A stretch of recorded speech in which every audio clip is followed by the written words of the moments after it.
Hello बच्चों, welcome to CP मंत्रा। आज हम लोग न्यूटन्स लॉ ऑफ मोशन के जो टॉपिक है फ्री बॉडी डायग्राम उसके बारे में चर्चा करेंगे, यानी कण का मुक्त आरेख के बारे में आज हम लोग बात करने वाले हैं। ठीक है, इस टॉपिक में बेसिकली क्या देखते हैं, अभी जो मेरे पीछे यानी आपके स्क्रीन पर जो ये डायग्राम दिख रहा है इसमें दो ब्लॉक रखा गया है और दो ब्लॉक का द्रव्यमान, एक का m1 और दूसरा का m2 है, जो अलग अलग कोण पर दिया गया है, बोले तो एंगल पर। हमें इसका फ्री बॉडी डायग्राम दिखाना है। अब फ्री बॉडी डायग्राम किसी भी ऑब्जेक्ट का क्यों बनाते हैं?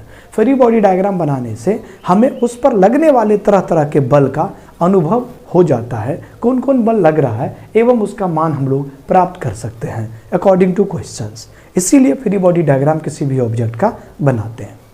फ्री बॉडी डायग्राम बनाने के लिए हमें जिस निकाय का बनाना है, निकाय बोले तो सिस्टम, जिस सिस्टम का बनाना है उस सिस्टम को हम लोग क्या करते हैं, उससे बाहर कर लेते हैं, यानी दिए गए डायग्राम से बाहर कर लेते हैं। और बाहर करने के बाद फिर हम लोग उस पर डिफरेंट टाइप के जो फोर्स लग रहे हैं, जो बल लग रहा है, हम लोग उसका क्या करते हैं, यानी फ्रीली बोले तो स्वतंत्र रूप से उस पर इंडिकेट करके दिखाते हैं और फिर उसका कैलकुलेशन करते हैं। फिर समझिए कि किसी भी निकाय जिसका मुख्य भाग यानी जिस भाग का मुक्त आरेख आपको निकालना है उसको सबसे पहले क्या करते हैं, हम निकाय से बाहर कर लेते हैं। निकाय से बाहर करने के बाद उस पर जितने भी बल लग रहे हैं उस लगने वाले स्वतंत्र बल को हम लोग दिखाते हैं, जिसे हम लोग मुक्त आरेख यानी कण का मुक्त आरेख कहते हैं। चलिए एक छोटे से एग्जाम्पल से देखते हैं। मान लीजिए ये आपके स्क्रीन पर अभी ये ब्लॉक दिख रहा है। ये डायग्राम में दो ब्लॉक है, एक तो बनता है बच्चों ये यानी m1 और दूसरा क्या बन रहा है, ये बन रहा है m2। हम ये देखेंगे कि m1 और m2 ब्लॉक पर कौन कौन से बल कार्य कर रहे हैं।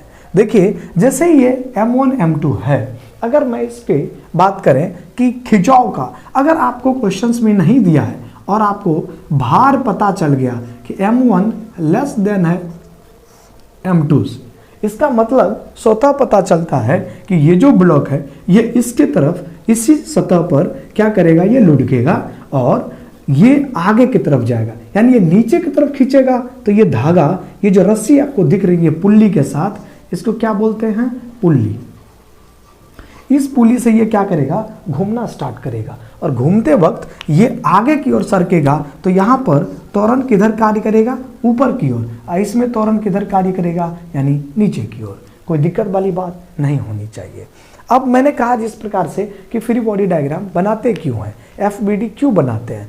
एफबीडी बनाने के लिए हम क्या करेंगे, जो इस पर ब्लॉक है यानी जो निकाय है उस निकाय को हम लोग क्या करेंगे, बाहर कर लेते हैं। बाहर करने के बाद उस पर हम कितने कौन कौन से बल कार्य कर रहे हैं उसी की बात करता हूँ। फिर मैं एक बार रिकॉल करा देता हूँ। बल की जब बात हुई, हमने आपको पढ़ाए थे डिफरेंट टाइप ऑफ फोर्सेज, यानी अभिलंब या फिर कहते हैं प्रतिक्रिया बल। अभिलंब या प्रतिक्रिया बल वस्तु जिस सतह पर है उस सतह के हमेशा लंबवत लगता है। फिर समझिए कि अभिलंब प्रतिक्रिया बल क्या होता है, वस्तु जिस सतह पर है चाहे वो पोजीशन कोई भी हो उसी सतह के लंबवत लगेगा। इंक्लाइंड है उसके लंबवत लगेंगे। ये क्या लगेगा, यानी अभिलंब प्रतिक्रिया बल, जिसको आर से सूचित करते हैं। किसी किसी बुक में एन से भी किया जाता है, बट अगर आप एन से करोगे तो वहां पर आपको पता ही नहीं चलेगा कि फोर्स का न्यूटन लिए हैं या फिर हम एन लेके हैं, क्योंकि हमें यूनिट भी लिखना होता है। अब यहाँ आता है दूसरा आता है भार। अगर भार की बात की जाए, वस्तु किसी भी स्थिति में है, किसी भी वस्तु का भार हमेशा ऊर्ध्वाधर नीचे की ओर लगता है। फिर समझिए, वस्तु किसी भी स्थिति में है उसका भार हमेशा ऊर्ध्वाधर नीचे की ओर लगता है। ये बात हमेशा याद रखने वाली बात है। फिर समझिए, अभिलंब प्रतिक्रिया बल सतह के हमेशा लंबवत लगता है और भार हमेशा ऊर्ध्वाधर नीचे लगता है। कैसे, जरा देखिए। अगर मैं m1 ब्लॉक की बात की जाए तो एफबीडी बनाने के लिए दो तरीके की हम लोग स्थिति का जायजा करते हैं। एक करते हैं या तो पॉइंट मास ले लेंगे या फिर हम लोग कहेंगे या तो पूरा ब्लॉक बना लीजिए। अब आप पे निर्भर करता है। मैं आपको दोनों बना के दिखा रहा हूँ। मैंने क्या करा, फर्स्ट टाइम में ये जो इंक्लाइन है और ये एंगल कितना है, ये अल्फा। यहाँ पर एक ब्लॉक इस तरह से कुछ सरक रहा है जिसका ये मास कितना है, m1। ठीक है, यही ब्लॉक है, देखिए इसी एंगल पर है। और इस पर कौन कौन से बल कार्य कर रहे हैं। अगर मैं बात करूं कि आपका त्वरण इधर जा रहा है, यानी तो ये रस्सी देखिए, इस रस्सी को देखिए, ये रस्सी एकदम टाइट सा दिखाई देगा, क्योंकि ये जब खींचेगा ना तो रस्सी टाइट हो जाएगा। रस्सी टाइट होगा तो वहां पर हमेशा तनाव बल लगता है, और तनाव बल किधर लगेगा, जिधर रस्सी खींच रही है उसके अपोजिट में, और जिधर से रस्सी खींचा जा रहा है उसके डायरेक्शंस में। दो डायरेक्शंस में तनाव बल कार्य करते हैं, एक तो जिधर खींचा जा रहा है उसके अपोजिट डायरेक्शन में, और जिसको खींचा जा रहा है उसके डायरेक्शन में। ठीक है, ये ब्लॉक को खींचा जा रहा है तो इसके ब्लॉक के डायरेक्शन में यहाँ पे टेंशन यानी तनाव बल T, और ये नीचे की ओर जा रहा है तो इसके अपोजिट क्या बनेगा, T। ठीक है, तो आप यहाँ पर भी बेझिझक दिखा दीजिए, यहाँ पर जो लगेगा ये क्या लग रहा है, T, है ना। अब यहाँ पर दो बात हमने अभी जस्ट कहा है कि अविलंब प्रतिक्रिया बल सतह के लंबवत लगता है। अब आप देखिए कि ये सतह है, इस सतह के लंबवत का क्या मतलब हुआ, इस सतह का लंबवत का मतलब हो गया ये यहाँ पर ये प्रतिक्रिया बल लग रहा है। फिर एक बात मैंने आपको बताया कि जब भी आप भार की बात करें तो भार हमेशा कैसा लगता है, ऊर्ध्वाधर नीचे की ओर लगता है, तो हम यहाँ पर भी भार की बात कर ले रहे हैं, ऊर्ध्वाधर नीचे। और बच्चों यहाँ पर एक छोटी सी बात आती है, भार यानी W किसके करीब होता है, द्रव्यमान गुना गुरुत्वीय त्वरण का। अब डिपेंड करता है कि द्रव्यमान आपने कौन सा लिया है। गुरुत्वीय त्वरण तो आप बचपन से जानते हो, acceleration due to gravity always acted towards the centre of earth, यानी इसका मान कितना हो जाता है, जी का मतलब होता है 9.8 मीटर पर सेकंड। हालांकि न्यूमेरिकल्स को सॉल्व करने के लिए ना बच्चों ये 10 मीटर प्रति सेकंड स्क्वायर का मान लेते हैं। अब यहाँ पर देखिए तो ये, अब मैं अगर बात करूँ ये एंगल अल्फा है, तो भैया एंगल भी तो दिया है, तो एंगल कैसे फाइंड करोगे, ये CPM की तरफ से देखिए इस तरह से कुछ ऐसा कर दिए। सीपी मंत्रा कहता है अगर ये एंगल अल्फा है तो ये एक दूसरे को कट कर रहा है तो ये 90 माइनस अल्फा होगा। क्यों होगा, क्योंकि ये देखिए इसको ऐसे कट कर रहा है तो 90 डिग्री कोण बन रहा है, और 90 डिग्री में ये अगर अल्फा है तो ये कितना बन रहा है, 90 माइनस अल्फा। तो फिर ये कितना बनेगा साहब, ये बन जाएगा अल्फा। फिर ये कितना बनेगा, ये बनेगा 90 माइनस अल्फा। तो हमें इसकी जरूरत नहीं है, हमें जरूरत है नीचे और इस एंगल का। अब आप देखिए ना आपके पास कौन सा एंगल बन रहा है, क्या यही बात बन रहा है, क्या यही एंगल बन रहा है। अगर ये बन रहा है तो ये अल्फा, तो ये वाला एंगल क्या बनेगा, अल्फा। अब जब ये अल्फा बन रहा है तो यहां पर एक छोटी सी बात आती है कि इसको अवयव में बांटना है। अवयव में बांटना माने कंपोनेंट में इसको रिजॉल्व कर दीजिए। और जब कंपोनेंट यानी वेक्टर पढ़ाए थे, याद करो कि दिए गए कोण को दो अलग अलग या त्रिविमीय में भी हम लोग बांटते थे, तो हम लोग दो विमीय की बात किए थे। ठीक है, हम लोग क्या करते हैं इसको, यानी डिफरेंट साइड से हम लोग इसको क्या कर रहे हैं, यानी दो अलग अलग भागों में बांट दे रहे हैं। कैसे, ये अल्फा है, नीचे क्या है W बराबर m1 इंटू जी, W1 की बात कर रहे हैं। तो यहाँ का जो भार होगा इसका भार W1, इसका भार होगा W2। तो यहाँ W बराबर क्या होता है m इंटू जी, तो द्रव्यमान कितना है m1। तो हम क्या लिखें, अच्छा G जो है ये सभी के लिए इक्वल होता है, तो G में 1 2 करने की कोई जरूरत ही नहीं है। आप समझ रहे हो ना बात को, G में आप 1 2 3 4 इंडिकेट करने की कोई जरूरत ही नहीं है। तो यहां पर हम कर किस में सकते हैं, हम कर सकते हैं द्रव्यमान में। तो यहां पर बात क्या बना, m1 इंटू जी। अब ये एंगल लगा हुआ है, तो जिससे एंगल लगा हो उसको किसमें, कॉस में, और उसका परपेंडिकुलर किसमें, साइन में, है ना। तो यहां से बात क्या बन जाएगा, ये बनेगा m1 इंटू जी इंटू बोलिए कॉस अल्फा, और ये क्या बन जाएगा, ये बनेगा m1 इंटू जी इंटू बोलिए साइन अल्फा। ठीक है, अब दूसरे की बात कर लेते हैं। फिर अगर हम दूसरे की बात करें तो वहां पर भी सेम इसी तरह की बात होगा। फ्री बॉडी डायग्राम बनाने सीख रहे हो ना, नहीं समझ में आए तो पूछने की कोशिश फिर से करना है। ठीक है, तो आप मुझे क्या करेंगे, व्हाट्सएप कर दीजिए 9560091622 और कह दीजिए सर मुझे समझ में नहीं आया, दूसरा तरीका निकालेंगे, है ना। चलिए अब बात करें थोड़ा कि दूसरे वाले सतह का। तो दूसरे वाला सतह कुछ इस प्रकार का है। तो यहाँ पर क्या है, ये m2 है और ये सतह है। तो सतह के परपेंडिकुलर क्या लगेगा, अभिलंब प्रतिक्रिया बल यानी R लगेगा। फिर नीचे क्या लगता है, अगर वर्टिकली नीचे की बात की जाए तो नीचे लग जाएगा साहब कौन सा, यानी भार। और भार यानी W मास 2 है ना, तो W2 की बात करेंगे। और W2 किसके करीब होता है, मास इंटू जी, यानी M2 इंटू में G। अब जरा सोचिए, यहां पर अगर हम बात करें तो ये आपका तनाव बल किधर लग रहा है, ऊपर की तरफ, तो तनाव बल ऊपर लग रहा है। तो अब यहां पर एंगल फाइंड आउट करिए। एंगल का तरीका फिर से आप इसको 4 भागों में बांटिए, फिर से 4 कट कर दीजिए। ये एंगल दिख रहा है आपको बीटा, क्या दिख रहा है, बीटा। तो ये फिर से सिखाए तो 90 माइनस बीटा, फिर ये क्या बनेगा, बीटा। तो ये वाला जो भाग बनेगा ये कितना बन जाएगा साहब, ये बनेगा बीटा। ठीक है, अब ये बीटा बन रहा है, फिर से इसको कंपोनेंट में ब्रेक कर दीजिए। ये बनेगा m2 इंटू जी इंटू बोलिए कॉस बीटा, और ये 90 डिग्री जस्ट इसका, जिसको आप बांट चुके हो उसका 90 ले लो। तो यहां से क्या बनेगा, ये बनेगा m2 इंटू जी इंटू बोलिए साइन बीटा। कोई कष्ट नहीं होनी चाहिए। फिर से देखिए, हमने कंपोनेंट में इसको क्या कर दिए, ब्रेक किए। मैं थोड़ा हट जाता हूं, अब आप देखिए, आपको समझ में आ रहा होगा, है ना बात सही। अब बात आती है क्या कि सर इसका समीकरण कैसे लिखेंगे।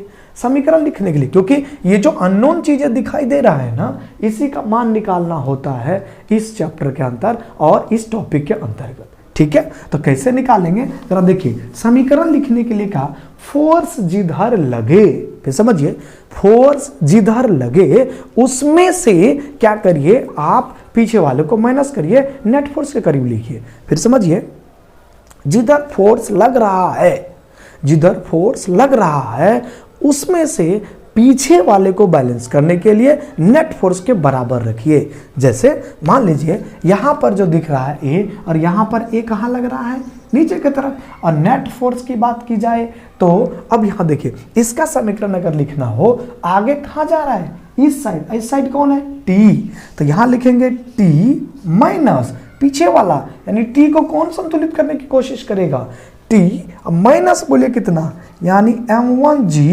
इंटू बोलिए साइन अल्फा। ये किसके करीब होगा, नेट फोर्स के करीब। और नेट फोर्स कितना हो जाएगा, फोर्स बराबर क्या होता है साहब, F बराबर होता है ma होता है।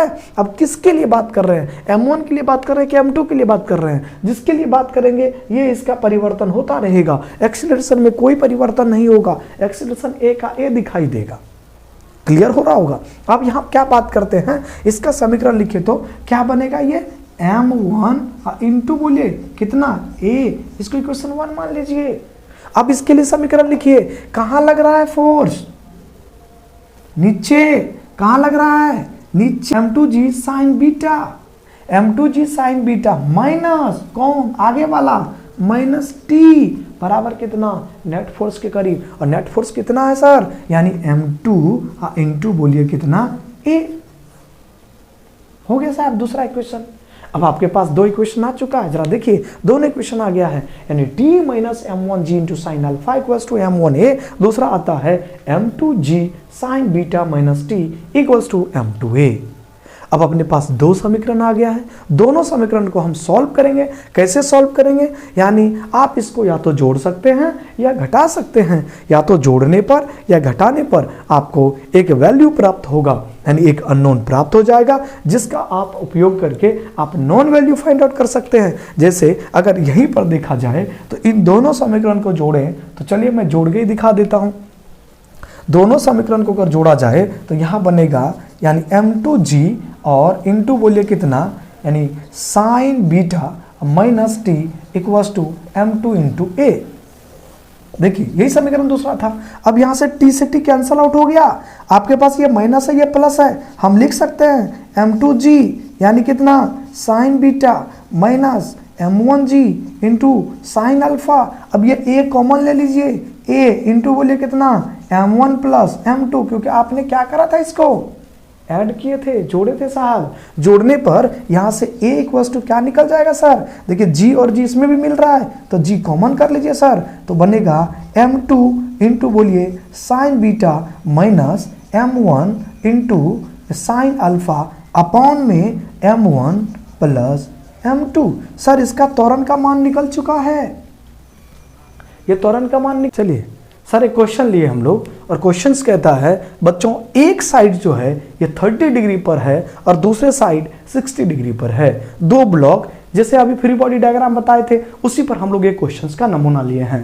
एक सैंपल लिए। यहाँ पर M1 जो है ये 2 kg का ब्लॉक है और M2 जो है ये 5 kg का ब्लॉक है। ठीक है, अब यहाँ पर देखिए, एक 30 डिग्री पर इंक्लाइन है, दूसरा 60 डिग्री पर इंक्लाइन है। यहाँ से पूछ रहा है कि इसका त्वरण क्या होगा और इसका टेंशन कितना होगा, यानी इस पे, इस रस्सी पर, ये जो रस्सी दिख रहा है इस पर तनाव बल कितना लगेगा। ठीक है, तो सबसे पहले आप क्या करेंगे, फ्री बॉडी डायग्राम बनाएंगे। क्या बनाएंगे साहब, free body diagram. Free body diagram बनाने के लिए आप तुरंत क्या करिए, जो सिस्टम है, जो लटका हुआ है, जो दिख रहा है, जिसका निकालना है, उसको उस पूरे से बाहर कर लीजिए और बाहर करके ये उस पर निरूपित करिए कि कौन कौन सा बल उस पर लग रहा है। और वो बल अगर आपको पता चल जाता है तो आपको स्वाभाविक सी बात है, आपको क्वेश्चन के अनुसार जो भी अकॉर्डिंग टू क्वेश्चन आपसे मांगे आप बेझिझक सॉल्व करिए। अब फिलहाल के लिए देखिए, यहाँ पर 2 ब्लॉक दिए M1 और M2 और दोनों पर अलग अलग मास है। अब कौन किधर सा रख रहा है यही नहीं पता चल रहा है। इस चीज को पता करने के लिए आपको क्या करना पड़ेगा, ये दोनों साइड लटका हुआ भाग देखना पड़ेगा कि किसका सबसे ज्यादा है, किसका कम है।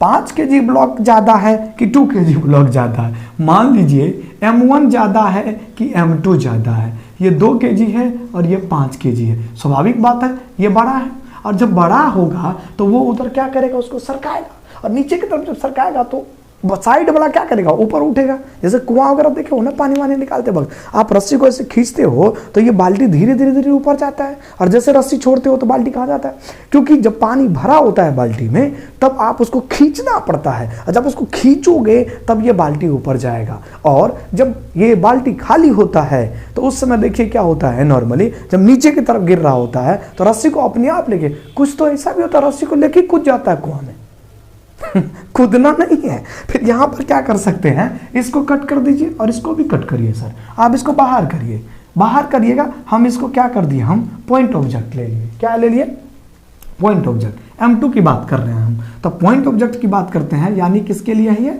M2 के लिए। जरा फोकस करिएगा। तो यहां पर क्या है, ये तनाव किधर लग रहा है, तनाव इधर लग रहा है। ठीक है सर, अब नीचे कौन लग रहा है, भार नीचे लग रहा है। हम लोग पॉइंट ऑब्जेक्ट की बात कर रहे हैं सर। आप पॉइंट ऑब्जेक्ट नहीं लेते तो आप ऐसे करके ले लीजिए मास। ठीक है, अब यहां देखिए, ऊपर इस रस्सी में क्या लग रहा है, टेंशन, तो इसमें भी क्या लगेगा, टेंशन। अब नीचे क्या लग रहा है, यहां देखिए इसके नीचे क्या लग रहा है, mg, तो M2 है तो M2 इंटू जी। तो यहां से यानी W2 जो बनेगा ये बनेगा 5 अगुना g का मतलब हम लोग क्या ले रहे हैं यहाँ पर, सहेलियत के लिए, ताकि आपको सुविधा हो। यानी आप मल्टीप्लाई 9.8 से भी मल्टीप्लाई करोगे तो थोड़ा बहुत पॉइंट में डिफर करता है, तो इतना करने की क्या जरूरत है, 10 पे बना लो है। अगर हाँ क्वेश्चन में अगर ये 10 की वैल्यू बोल रहा है देने को तो दीजिए, अन्यथा 9.8 ही लिया जाता है तो आपको करेक्ट वैल्यू आएंगी। जैसे IIT मेन और एडवांस की बात की जाए तो उसमें ये चीज़ें ना डिनोट कर देगा, या नीट में आपको डिनोट करेगा कि जी का वैल्यू 10 लीजिए साहब। और अगर मैडम सर अगर नहीं ले रहे हैं तो वैल्यू डिफर हो जाएगा। और अगर नहीं बोलता उसमें, क्वेश्चंस कंपटीशन में नहीं बोलता है, तब आप क्या करिए ना कि 9.8 लीजिए। कितना लीजिए, 9.8। अब यहां पर देखिए कि ऊपर कौन लग रहा है, T, नीचे लग रहा है कितना, यानी M इंटू कौन बनेगा, G का 10 ले लीजिएगा। चलिए लेते हैं 10, तो ये कितना न्यूटन का बन गया है। अगर मैं बात करूं तो ये बन गया 50 न्यूटन का। अब कोण की बात हुई, जैसे कोण सिखाए ना, इस प्रकार से काटिए, तो ये तो 90, तो ये समझ रहे बात को, तो ये वाला तो काम करेगा ही नहीं ना, तो हमको काम करेगा क्या, इसका नॉर्मल लीजिए सर। इसके नॉर्मल अगर खींचा जाए तो यहाँ पर नॉर्मल क्या बनेगा, R, और R अगर है तो अब यहाँ पर ये कोण देखिए, ये वाला आपका कितना है, 60 है, तो ये बनेगा 90 माइनस 60 30, और ये कितना बनेगा सर, फिर से बन जाएगा 60 नीचे साइड। तो ये कितने का कोण बन रहा है, 60 डिग्री का। अब 60 डिग्री का तो यहां पर क्या करिएगा, 60 डिग्री कोण बनेगा तो 50 से न्यूटन को ना बांटना है, तो यहां से करिए 50 गुना बोलिए कितना, cos 60, और ये साइड क्या बन जाएगा, ये बनेगा 50 गुना बोलिए sin 60। कितना बन रहा है, sin 60। अब जरा वैल्यू पुट कर दीजिए, 50 इंटू साइन 60 कितना हो जाएगा, अरे सर याद रखा करिए ये सब, साइन 30 जो होता है 1/2, और फिर यहाँ से साइन 60 कितना हो जाएगा सर, ये होता है √3/2। फिर सर इसका उल्टा हो जाता है सर, यहाँ पर होता है cos 30 कितना सर, ये बनता है √3/2 और सर यहाँ से cos 60 कितना हो जाता है सर 1/2। ये सब याद रखा करिए तब ना क्वेश्चन बनेगा। तो यहाँ से क्या बात बनेगा, यानी 50 इंटू में कितना √3/2। तो यहाँ से सॉल्व कर लीजिए सर, कितना बनेगा 2 और 25, तो 25 √3 न्यूटन। इस साइड कितना लग रहा है, यानी कितने फोर्स लग रहे हैं 25 √3 न्यूटन का। और यहाँ क्या बनेगा सर, यहाँ बन जाएगा यानी 50 इंटू 1/2, क्योंकि cos 60 कितना 1/2। तो यहाँ पर करिए सर कितना, यानी ये बन गया 25 न्यूटन का। ठीक है सर। अब देखिए ऊपर कौन लग रहा है T, इसका समीकरण नीचे लिख लीजिए आराम से, फिर दूसरे की बात करेंगे।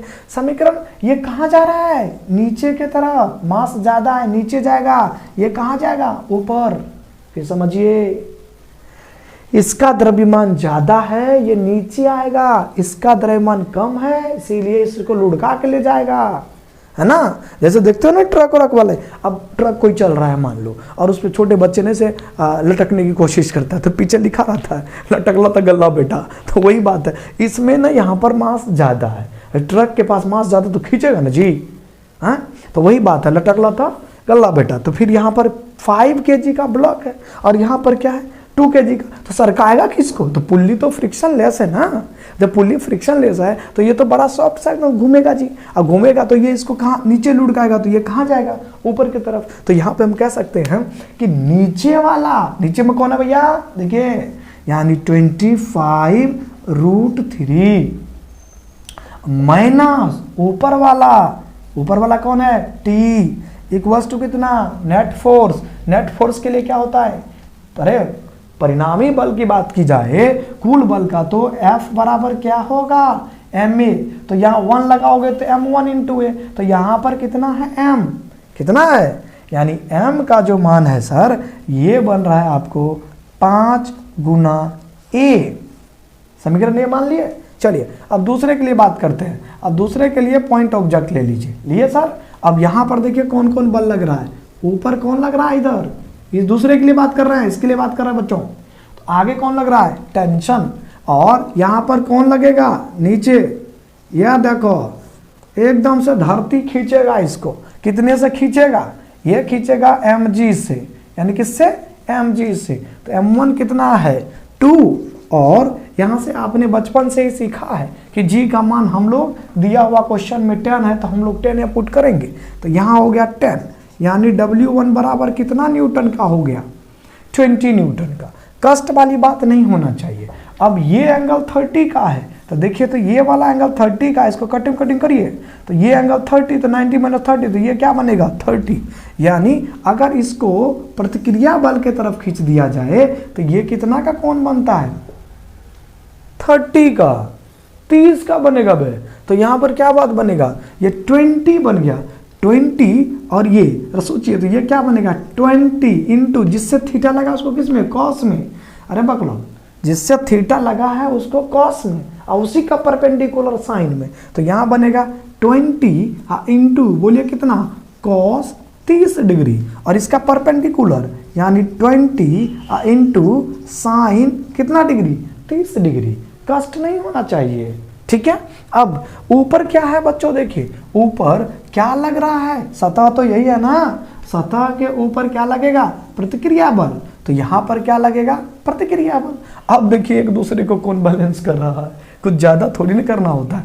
सड़क किधर है, सड़क के जो धीरे धीरे ऊपर की ओर, कहाँ ऊपर की ओर, तो हम कह सकते हैं T माइनस पीछे वाला, सॉल्व कर लीजिए। साइन 30 का मान क्या बताए बे 1/2, तो यहाँ से बनेगा 20 इंटू 1/2 इक्वल्स टू 10 न्यूटन, और इसका क्या मान होगा 20 इंटू बोलो कितना, अरे cos 30 कितना √3/2, तो काट दो तो 10 √3, तो ये कितना बन रहा है 10 √3।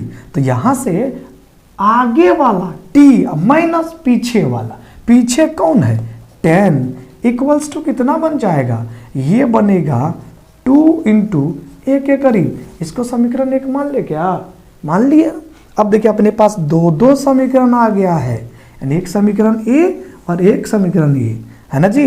अब 2 समीकरण बन चुका है, दोनों समीकरण को जोड़ दीजिए। चलिए जोड़ते हैं आपके सामने, यानी कह सकते हैं समीकरण 1 एवं समीकरण 2 को जोड़ने पर तो यहाँ से क्या बनेगा, यानी 25√3 माइनस टी इक्वल्स टू बोलिए कितना, अरे इसको जोड़ना भी तो है बे, तो 25√3 minus T plus T minus बोलो कितना, तो नीचे करो नीचे करो नीचे करो, तो भूल जाएगा तुम भूल जाएगा ए। तो यहाँ से कर लेते हैं कितना, यानी टी माइनस 10 इक्वल्स टू कितना करें हम, यहाँ से 2a। चलो ऐड कर दो, जोड़ो जोड़ो जोड़ो, तो यहाँ से टी माइनस प्लस खलास, बचा कौन 25√3 माइनस 10 बराबर 5a। अब √3 कितना होता है, √3 है बच्चा पार्टी, √3 होता है 1.732, तो 1.7 के अप्रोक्सीमेट ले लो ना, आसान रहेगा मल्टीप्लाई करने में, है जी। तो यहाँ से बनेगा 25 गुना 1.7 माइनस 10 इक्वल्स टू कितना 5a। अब ये 25 को 17 से मल्टीप्लाई करो, कैसे करोगे देखो, 17 और 25 ले लो, है ना, 17 गुना 5 85, 17 गुना 2 34, तो कितना हो गया 17 गुना 5 84 और 17 गुना 2 बन गया कितना 34, तो बन गया 5 और 8 और 4 12, 3 और 1 4, कितने डेसिमल के बाद, एक अंक के बाद डेसिमल है, एक अंक के बाद लगाओ, तो ये बन गया कितना 42.5 और माइनस कितना बन गया 10 इक्वल्स टू 5a। अब यहाँ से इसको घटाओ तो ये बनेगा 32.5 इक्वल्स टू 5a। अब यहाँ से a इक्वल्स टू कितना बनेगा 32.5 बाय 5, यहाँ से हटाओ लगा दो जी 0, 5 से काटो, 5 6 के 30, बच्चा कितना 5 है 25, एक्सेलरेशन बन गया जी 6.5 मीटर प्रति सेकंड स्क्वायर। है बच्चा पार्टी, इस ब्लॉक का त्वरण तो निकाल लिए हो तुम बहुत मशक्कत करने के बाद, हैं अजब कितना निकला 6.5 मीटर प्रति सेकंड स्क्वायर। और अब आपसे पूछ रहा है भैया टेंशन का लगेगा इस पे, तो टेंशन लगने के लिए क्या करिए, किसी एक समीकरण का उपयोग कर लीजिए सर, किसी भी एक समीकरण का उपयोग करके उसमें मान पुट कर दीजिए। चलिए देखते हैं, हम लोग बात करते हैं किससे, समीकरण 2। तो हम कह सकते हैं समीकरण 2 में किसका मान, इसको 3 मान लो बे, तो समीकरण किसका 3 का मान रखने पर, किसमें समीकरण 2 में 3 का, तो यहां से बन रहा है कितना बे, यानी दूसरा कहता है t। अब जाके पता चला कि t का मान तो निकालना है, तो t माइनस 10 बराबर 2 गुना कितना 6.5, तो t माइनस 10 बराबर है भैया 6.5 गुना 2 कितना होता है 13, तो यहाँ से t बराबर कितना, इसको उस साइड भेज दीजिए तो 10, तो बराबर कितना हो गया, क्वेश्चन है बे बताओ, बकलोल है एकदम से। अब यहाँ पर क्या है कि t a का मान कितना निकल गया, a का मान निकला 6.5 मीटर पर सेकेंड स्क्वायर और t का मान निकल गया 23 न्यूटन का। तो बच्चा पार्टी एक बार इसको देख लो, फिर देखो, नहीं समझ में आए फिर देखो, नहीं समझ में आए तो उसके बाद तो हम हैं ही, है ना। बाकी मिलते हैं नेक्स्ट टॉपिक के बाद, तब तक के लिए गुड नाइट।